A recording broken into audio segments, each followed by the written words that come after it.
Kisah Ibnu Khaldun dan kontribusinya terhadap peradaban manusia.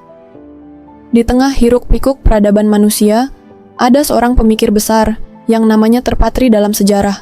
Seorang cendekiawan muslim yang melampaui zamannya. Dialah Ibnu Khaldun, sang pelopor ilmu sejarah dan sosiologi modern. Ibnu Khaldun lahir pada tanggal 27 Mei 1332 Masehi di kota Tunis, Afrika Utara.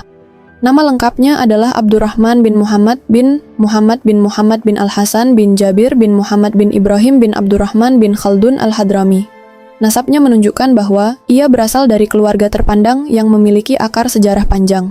Keluarganya berasal dari Hadramaut, sebuah wilayah di Yaman Selatan yang terkenal sebagai pusat ilmu pengetahuan dan spiritualitas Islam. Keluarga Ibnu Khaldun pindah ke Andalusia pada masa kejayaan dinasti Umayyah, sebelum akhirnya menetap di Afrika Utara karena pergolakan politik. Sejak kecil, Ibnu Khaldun tumbuh dalam lingkungan yang sangat mendukung perkembangan intelektualnya. Ayahnya, Muhammad bin Muhammad, adalah seorang ulama yang mengajarkan nilai-nilai agama dan ilmu pengetahuan kepada dirinya. Ibnu Khaldun juga dididik oleh beberapa guru besar pada masanya. Ibnu Khaldun berguru kepada Al-Talain, Al-Abili, ahli fikih dan teologi. Ibnu Al-Khatib, Ubimu, sejarawan dan sastrawan terkenal dari Granada. Abu Abdullah Muhammad bin Ibrahim, guru utama dalam bidang hadis dan tafsir. Dari mereka, Ibnu Khaldun mempelajari berbagai disiplin ilmu, seperti filsafat, teologi, matematika, astronomi, kedokteran, dan sejarah.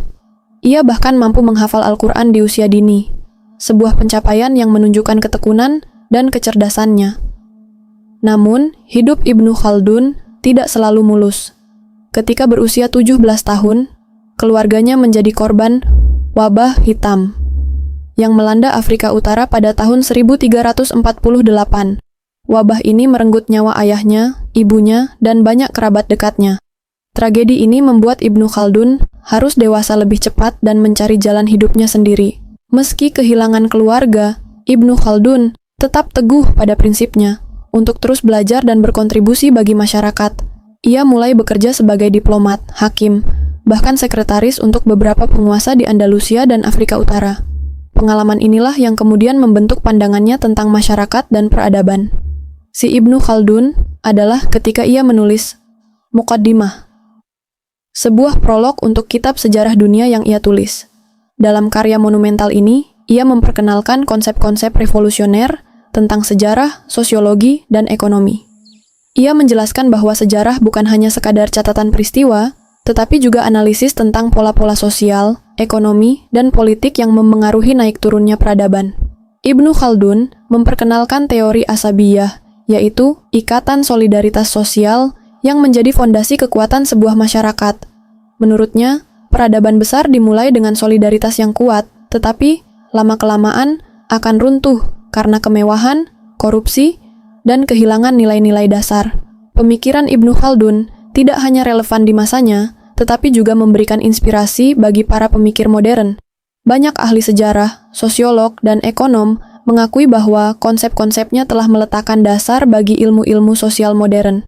Tokoh-tokoh seperti Arnold Toynbee dan Max Weber mengakui pengaruh besar Ibnu Khaldun dalam perkembangan ilmu sejarah dan sosiologi. Bahkan, beberapa sejarawan menyebutnya sebagai Bapak Sosiologi Modern. Hari ini, warisan Ibnu Khaldun masih kita rasakan. Ia mengajarkan kita untuk memahami sejarah tidak hanya sebagai cerita masa lalu, tetapi juga sebagai pelajaran untuk membangun masa depan yang lebih baik.